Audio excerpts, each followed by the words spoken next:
오늘은요, 인생의 풍랑 가운데서 그 두 번째 시간 함께 나누겠습니다. 지난주에는 바울 일행 유라굴로 광풍을 만나게 된 그 이유를 살펴보았고요. 오늘은 이제 같은 배 타고 있으면서 그 위기 관리에 실패했던 사람들, 그리고 바울은 어떻게 그 위기 가운데서 잘 대처하고 있는지 이 말씀 함께 나누려고 합니다. 자, 첫 번째는 이제 사공들이에요.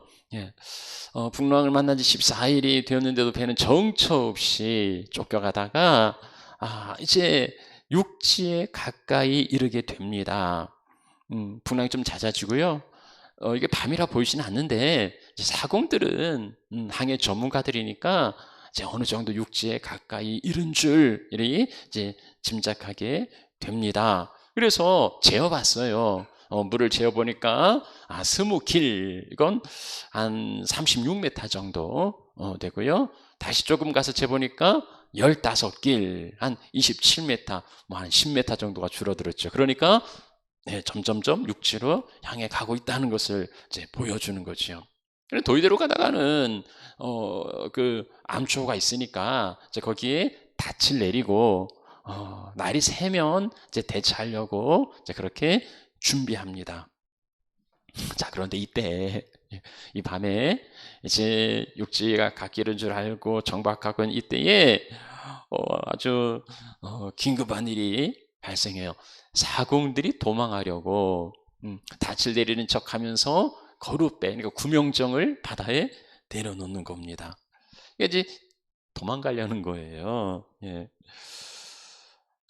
아니, 지금 이 상황에 선원들이 배를 보러 도망가면 이 배는 운행할 사람이 없어요. 어디 이럴 수 있습니까? 예. 자기들만 살겠다고요? 배를 버리고 도망가겠다는 거예요. 이미 바울은 이 앞서 보면 여러분 안심하십시오. 배는 손상이 있을지라도 생명은 손해가 없을 겁니다 라고 알려준 게 있어요. 그런데 이 선원들은 도망가려고 합니다. 예. 위기 관리에 실패한 사람들이지요. 이런 사람들이요. 이맘때 7년 정도, 7년 전 2014년 4월 16일에 저 배는 476명의 승객을 태우고 인천에서 제주를 항해하던 세월호입니다. 진도북은 해상에 침몰하고 있었지요. 충분히 구조할 시간이 있었어요. 그래서 한때 뭐 전원 구조라는 그 잘못된 방송이 나오기도 했지요. 당일 8시 52분에 신고 접수를 받고 해양경찰이 출동해서 이제 구조에 나섰는데요. 승무원 23명을 비롯해서 172명을 구조하고 304명은 사망했습니다. 왜 이런 대형 참사가 일어났습니까? 선장은요, 이준석 씨, 그냥 가만히 있으라고 안내방송만 되풀이하고 자기만 도망간 거예요. 자기 혼자 탈출한 겁니다. 이 선장이요, 그 승객들을 버려두고 자기 혼자 살겠다 도망가다니 이건 있어서도 안 되는 이야기입니다. 그게 있을 수 없는 이야기죠. 자, 그런데 여러분이 그 선장이었다면, 아니 여러분들이 그 자리에 있었다면 여러분의 선택은 무엇이었겠습니까? 우리 삶의 위기 가운데 우리는 순간순간 선택의 길에 놓여 있습니다. 그럴 때 우리의 선택은 무엇입니까? 자기 혼자 살겠다고 다른 이들을 내팽개치는 일들이 이 세상에는 만연합니다. 우리 삶의 현장에서도 쉽게 찾아볼 수 있어요.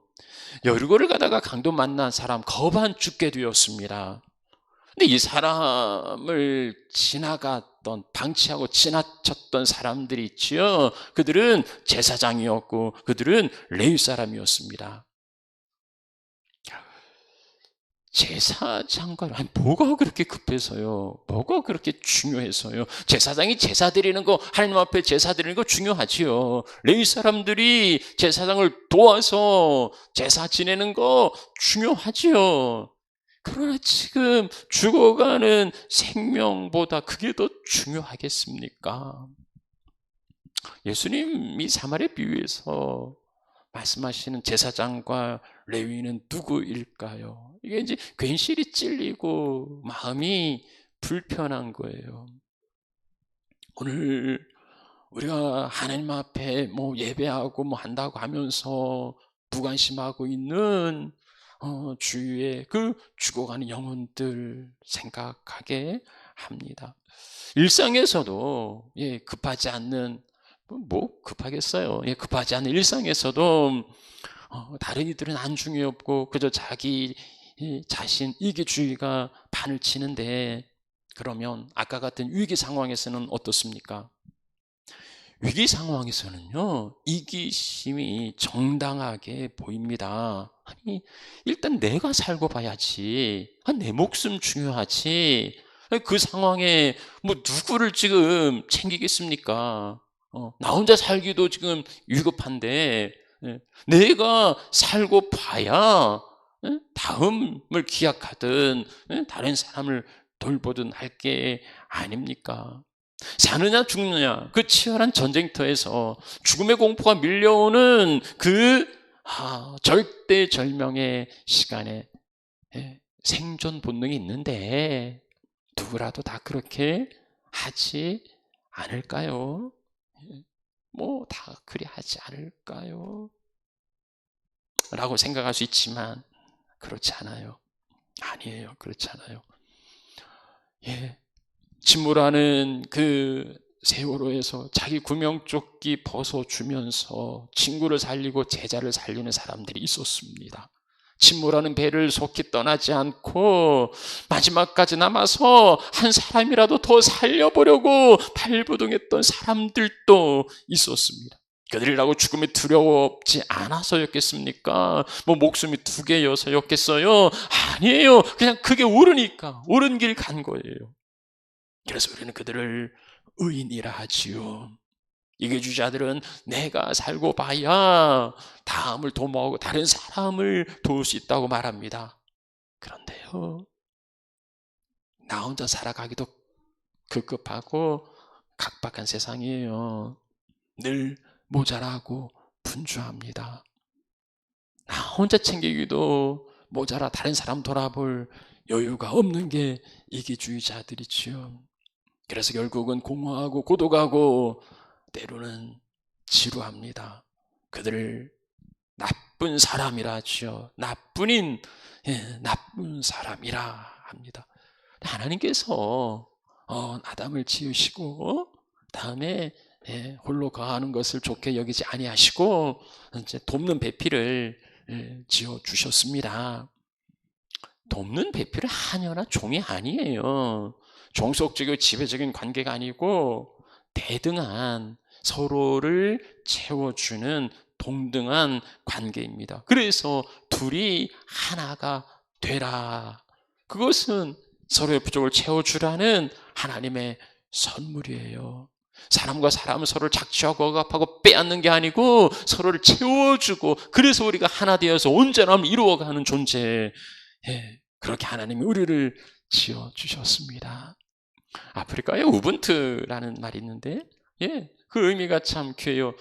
당신이 있어서 내가 있다는 겁니다. 내가 살고 봐야 당신을 돌본다는 게 아니고 당신이 있어야, 당신이 있어서 내가 있다는 겁니다.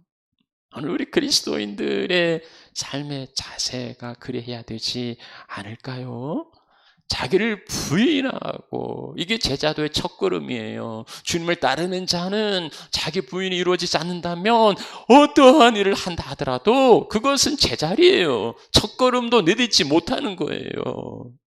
자기를 부인하는 그리스도인들이 이기주의자여서는 안 되는 거죠. 내 이웃을 내 몸같이 사랑하라는, 그게 첫째 되는 계명이라고 말씀하시는 그 계명을 새기고 살아가는 그리스도인들이라면 마땅히 함께 더불어 살아가는 그 세상 만들어 가야 하겠지요. 어린 양과 사자들이 독사굴에 손을 넣어도 해함을 받지 않는 게 여호와의 동산입니다. 그 세상 만들어 가는 게 우리의 사명이라 하겠습니다. 치열한 경쟁에서요. 이 세상은 어차피 치열한 경쟁이고요. 전쟁터 같아요. 그러나 다른 사람들을 이기고 정복해서 전상천하 유아 독존으로 살아가는 게 아니라 가난한 자를 긍휼히 여기고 약한 자를 세워주며 함께 더불어 살아가는 그러한 그리스도인들, 하나님의 자녀들이 되어야 하겠습니다. 저 자기 혼자 살겠다고 도망가는 선원들을 통하여서 우리는 반면교사를 삼을 수 있습니다. 그런가 하면 두 번째로 볼 수 있는 사람들은 군사들인데요. 이제 상황이 좀 진행되면서 배가 해안으로 들어가는데 수심이 얕아서 이제 더 이상 들어갈 수가 없어요. 이게 또 설상가상으로 배의 앞부분은 이물, 그러니까 앞부분이에요. 앞부분이 이제 부딪혀서 좌초되었고, 이제 고물은 뒷부분이에요. 뒷부분은 깨서 파손되었습니다. 그러니까 좌초되고 파손되었으니까 이제 이 배에는 더 이상 있을 수가 없어요. 그러면 이제 나와야 되는데 구명정은 아까 선원들 도망친다고 하니까 그냥 아예 다 끊어버렸거든요. 구명정도 없어요. 그래서 이제 헤엄쳐서 육지에 가야 됩니다. 그러면 여기 죄수들이 있어요. 이 죄수들이 헤엄쳐서 도망칠까 봐서 이게 이제 두려운 겁니다. 그래서 군사들이 아예 저들을 그냥 죽여버립시다 하고 제안하고 있어요. 백부장과 군사들은 죄수들을 로마에까지 무사히 호송할 책임을 갖고 있습니다. 무사히 호송할 책임을 가진 사람들이에요. 그러니까 그렇게 해야 되는 거예요. 자, 그런데 죄수가 도망하면 지키는 이 군사들이 자기 목숨으로 책임을 져야 하는 거예요. 그러니까 어차피 이 죄수들 재판받으면 처벌을 받을 건데 괜히 이 죄수들이 도망가면 우리가 해를 당하니까 아예 이들을 그냥 죽여버립시다. 이게 이제 군사들의 제안이었습니다. 아니, 자기들 살겠다고 남의 생명은 하찮게 여기고 있어요. 어차피 죄수들인데 죄가 있는지 없는지는 재판을 받아봐야 알 수 있는 거죠. 근데 어차피 뭐 죄수들인데 그냥 저까지 것들 뭐 그냥 다 죽여버리고 뭐 우리가 삽시다. 얘들도요 자기가 살겠다고 도망치는 저 선원들과 똑같은 사람들이에요. 오늘날도요 생명 경시 풍조가 이 땅에 만연합니다. 사람의 생명은 파리 목숨과 같을 수 없어요. 그 무엇보다 귀한 게 사람의 생명입니다. 천하를 준다 해도 바꿀 수 없는 게 사람의 생명이에요. 직접 사람의 생명을 해하지는 않더라도요 죽음을 담보하는 그 열악한 노동 현장에 내몰리는 사람들이 있습니다. 오늘 이 땅에 혐오와 차별이 얼마나 만연합니까? 흑인의 생명도 소중하다. 이게 당연하지요. 흑인의 생명도 소중하지요. 누가 그걸 모릅니까? 그러나 현실에서는 소중하지 않게 여겨지고 있고요. 오늘날 아시안을 향한 그 혐오들, 약자들 향한 차별과 불이익 모두가 저 사공들이나 군사들처럼 지독한 이기주의자들입니다. 위기 상황은 어떠한 생각을 가지고 살아가는지를 보여줄 수 있는 기회인데요. 자기 혼자 살겠다고 내팽개치는 사람인지 아니면 그 위기의 순간에 다른 사람을 살리는 사람인지. 자, 다른 사람을 살리는 사람 바울을 이제 함께 살펴보도록 하겠습니다. 바울은 죄수의 신분으로 호송당하고 있지만 죄수였지만 그러나 그 배에 있는 275명의 생명을 구원하는 놀라운 역할을 하고 있습니다. 그가 그리스도인이에요.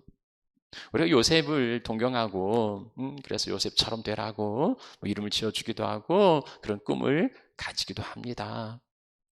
요셉처럼 된다는 건 뭘 말하는 걸까요? 출세하고 성공해서 권력 잡고 잘 먹고 잘 사는 게 요셉처럼 되는 걸까요? 그런 건 아니겠지요. 요셉은 성공 스토리가 아니고 그가 기근으로 고통받는 애굽을 그리고 그 인근의 사람들을 구원했다는 겁니다. 오늘날 우리 그리스도인들이 세상에서 성공하기 위해서가 아니고 세상을 구원하는 한 생명이라도 세상을 건지는 그런 그리스도인으로 살아가면 좋겠습니다. 오늘날 세상은 파산한 배와 같은 위기 상황 가운데 놓여 있어요. 그래서 아우성치고 있지요. 어디가 길인지 어디에 생명이 있는지 사람들은 알지 못합니다. 누가 구원의 길을 보여줄 수 있겠습니까? 소돔과 고모라가 망하죠. 그 죄가 관용 가득 차서 그게 하늘에까지 닿아서 맞습니다. 그 심판을 초래한 거죠. 그러나 또 다른 관점에서 바라보면은요, 소돔과 고모라가 망한 것은 의인 10명이 없어서예요. 하나님은 그 성에 의인 10만 찾으면 용서하시겠다고 말씀하시는데도 그 10명을 찾을 수가 없어요. 예루살렘이 망할 때 그렇죠. 너희는 이 예루살렘 거리에서 공의와 공평을 행하는 한 사람만 찾아도 내가 이 성을 사하겠다고 말씀합니다. 관건은 아무리 악인들이 가득하다 해도 사람 살린 의인 하나 있으면 구원을 받을 수 있는 거예요. 오늘 우리 공동체가 우리가 세상을 살리는 구원하는 그런 하나님의 자녀들로 설 수 있으면 좋겠습니다.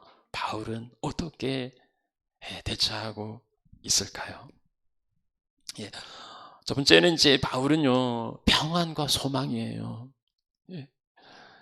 이들은 여러 날 동안 해도 달도 보이지 않고 그래서 보이는 건 큰 풍랑뿐이고 마침내 구원의 여망마저 없어졌더라. 모든 소망이 끝난 거예요. 좌절 가운데 절망 가운데 처해 있으면 이제는 죽겠구나. 이제는 죽었다. 죽음의 공포가 들이오는 그 절망의 시간에 바울이 나서서 말합니다. 여러분이요, 내 말 듣고 그에 대해서 떠나지 않았더라면 좋았을 텐데. 이렇게 말하는 사람 보면 좀 얄밉지요. 내 말 안 듣더니 참 꼴 좋다. 그때 내 말 들었어야 됐는데, 이런 이야기가 자기를 과시하고 이러기 위해서 하는 이야기가 아니에요. 바울이 지금 이렇게 말하는 건요, 여러분이 그때 내 말 들었으면 좋았을 뻔했다는 것은 그때의 그 사건을 회고하면서 그게 이제 이루어졌다는 거죠. 그러니까 이제라도 지금이라도 자기 말에 귀를 좀 기울여 달라는 거예요. 이제라도 내 말을 들어야 한다는 겁니다. 근데 그건 내 말이 아니라는 거예요. 그건 내 경험이나 내 지식이 아니고 나를 내가 섬기는 그 하나님께서 주신 거라는 겁니다. 그 메시지가 뭡니까? 안심하라. 너희 중 아무도 생명에는 손상이 없겠고 배뿐일 것이다. 구원의 여망이 사라진 현실에서요, 보이는 건 태풍과 흑암뿐이지만 그러나 바울은 거기에서 안심하라고, 너희 생명에는 손해가 없을 거라고 그렇게 외치고 있어요. 지금 이 상황에 14일 동안이나 지금 표류하면서 해도 별도 보이지 않는 이 상황에 그저 몰아치는 태풍뿐인 이 상황에 뭘 가지고서 무슨 근거로 이렇게 말할 수 있단 말입니까? 어쩌다가 한번 그 글에 대해서 한번 맞추고서는 기고만장해서 그럽니까? 아니, 바울이 이렇게 담대하게 말할 수 있는 거, 그 환경에서도 이렇게 말할 수 있는 거, 그건 하나님의 사자가 하나님이 주신 말씀이었기 때문이에요. 그래서 지금 상황은 달라진 것도 없고 바뀐 것도 없어요. 달라질 기미도 보이지 않아요. 그렇지만 그 환경 가운데에 사로잡혀서 절망 가운데 있지 말고, 눈에는 보이지 않지만은 그 하나님의 말씀을 붙들고서 소망을 가지라는 거예요. 그래서 절망할 수밖에 없는 그들을 향하여서 바울은 도전합니다. 여러분, 안심하십시오. 안심하십시오. 나는 내게 말씀하신 그대로 드리라고 하나님을 믿습니다. 예, 이 고백이 참 멋지지 않습니까?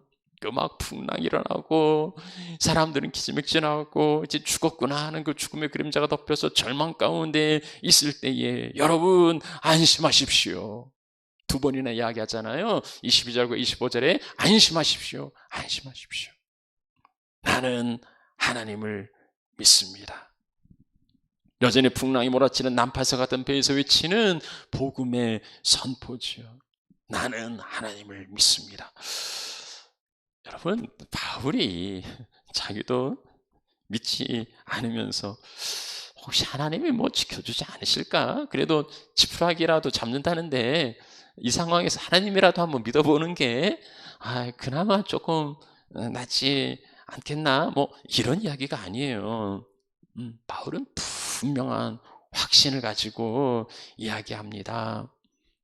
예. 사실 그 배 타고 있는 사람들에게 가장 무서운 거 구원의 여망이 없어진 절망이지요.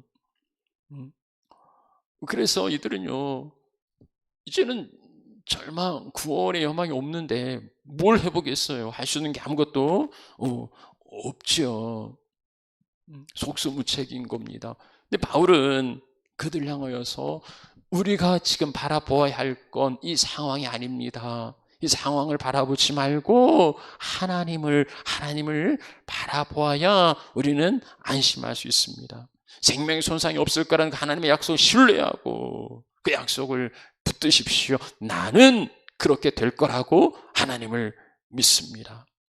오늘날 코로나 재앙을 만나서 두려움과 불안 가운데 있는 세상 사람들 향하여서 우리가 외칠 복음도 이게 아닙니까? 세상은요, 이 코로나가 언제까지 계속될지 모르고 어떻게 될지도 모르지만, 그러나 이 바이러스가 세상을 만들어가는 게 아니고 세상은 하나님의 손에 있어요. 그래서 이 바이러스가 어떻게 되든지 간에 세상은 하나님의 통치와 주권 가운데 이루어질 겁니다. 그래서 우리는 사람들에게 말할 수 있어요. 소망을 전해줄 수 있어요. 하나님이 함께 하시면 우리는 소망이 있다고요. 아무리 거센 폭풍이 몰아친다 할지라도 생명의 주관자 하나님을 넘어설 수는 없다고요. 그래서 하나님을 믿고 의지하고 소망을 가지라고요. 사람들은 보지 못하고 듣지 못하지만 우리는 볼 수 있고 들을 수 있기에 우리가 보고 들은 그것을 사람들에게 전해줄 수 있는 그러한 소망의 사람들, 어떠한 상황 가운데서도 낙심하지 않고 좌절하지 않는 이유는 하나님이 우리의 소망이 되어주시기 때문입니다. 하나님을 믿습니다. 이게 바울의 고백이에요. 자, 바울의 두 번째는요, 사람의 그 역할을 인정하고 독려하는 거예요. 자, 이게 이제 하나님을 믿습니다 하는 고백이 참 귀하고 중요한데, 하나님을 믿으면 그러고서는 그냥 손 놓고 아무것도 하지 않는 것을 이제 믿음이라고 생각하는 그런 좀 모자라고 이상한 사람들이 있어요. 하나님을 믿으니까, 자, 이제 그럼 하나님 어떻게 하시는지 우리가 이제 앉아서 구경합시다. 그래서는 안 되는 거죠. 그럴 수 없죠. 바울은요, 하나님은 사람을 통해 일하신다는 것을 인정합니다. 사람, 그까지 다 필요 없다고. 그런 초자연적인, 도우심만 기대한 게 아니었어요. 하나님이 일하시는 거하고, 그 사람이 일하는 거하고, 이건 반대되는 대립적인 그런 관계가 아니에요. 그러니까 하나님을 믿는다는 게 감나무 밑에 들어누워서 입 벌리고 있는 거 그거 아니에요. 하나님의 일하심을 지극히 제한적으로 바라보는 무지한 결과죠. 어떤 사람들은 믿음 있다고 다 필요 없다고, 다 쓸데없다고, 사람도 필요 없고 물질도 필요 없고, 사람 권세도 필요 없고 다 필요 없고 하나님만 있으면 된다고, 대단한 믿음처럼 보이긴 하는데 그건요, 하나님의 영역을 초자연적으로만 국한시키는 거예요. 하나님의 영역은 하나님 초자연적 일하실 수 있지요. 당연히 있지요. 그러나 그렇게만 일하시는 게 아니고 하나님은 온 자연 만물의 이치와 사람을 통해서 역사하시는 분이지요. 하나님은 특히 우리와 함께 일하기를 즐거워하셔서 우리에게 일을 맡겨주시는 거예요. 하나님이 못해서 맡겨주시겠습니까? 하나님 능력이 안 돼서 우리를 불러서 야, 내 일 좀 해달라고 이렇게 맡기시겠어요? 그럴 리 없죠. 하나님 우리에게 일을 맡기시는 건 하나님 우리와 일하는 걸 좋아하시고 즐거워하시기 때문에 맡겨주시는 거예요. 그래서 하나님의 역사는 사람을 통해서 이루어집니다. 우리가 사람을 의지하지는 않지만 그러나 사람을 귀히 여기고 그리고 존중히 여기며 그 사람을 격려하는 거, 그건 이제 필요합니다. 바울도요, 조금 전에 난 하나님을 믿는다고 막 큰 소리 치고서 이제 사람의 필요를 역설해요. 그게 뭐냐면 이제 사공들이 도망치려고 하는 것을 바울이 보았습니다. 그러면 나는 하나님을 믿으니까 사공들이 도망가도 하나님 이 배를 지켜주실 거라고 그렇게 하지 않았어요. 그래 하지 않고요, 바울이 백부장과 군인들에게 말합니다. 이 사람들이 배에 있지 않으면, 사공들이 배에 있지 않으면 여러분들은 구원을 얻지 못할 겁니다. 하나님이 계시면 되지 사공은 없어도 되는 거 아닌가? 그렇지 않아요. 그렇지 않아요. 물론 하나님은 사공이 없어도 하려면 하세요.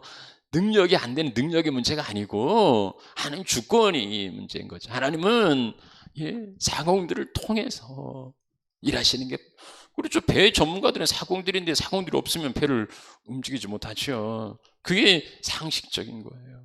그래서 이 사람들 있어야 된다고요. 우리는 어떤 위기를 맞이하면, 위기 가운데 있으면 어떤 그 희생양, 누구 탓이냐? 이게 누구 책임이냐? 누구 때문에 일어난 거냐? 선원들이 대처를 잘못해서, 선장이 판단을 잘못해서 먼저 이런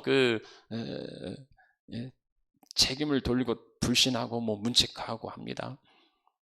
그 책임을 따지는 것도 중요하죠. 그러나 그건 위기가 지나고 나서, 지금은 모두가 힘을 합쳐서 그 위기를 헤쳐나가야 될 시간인데, 이 상황에 누가 잘못이고 그래서 누구는 필요 없고 분열하다가 서로 원망하고 결국은 망하는 거죠.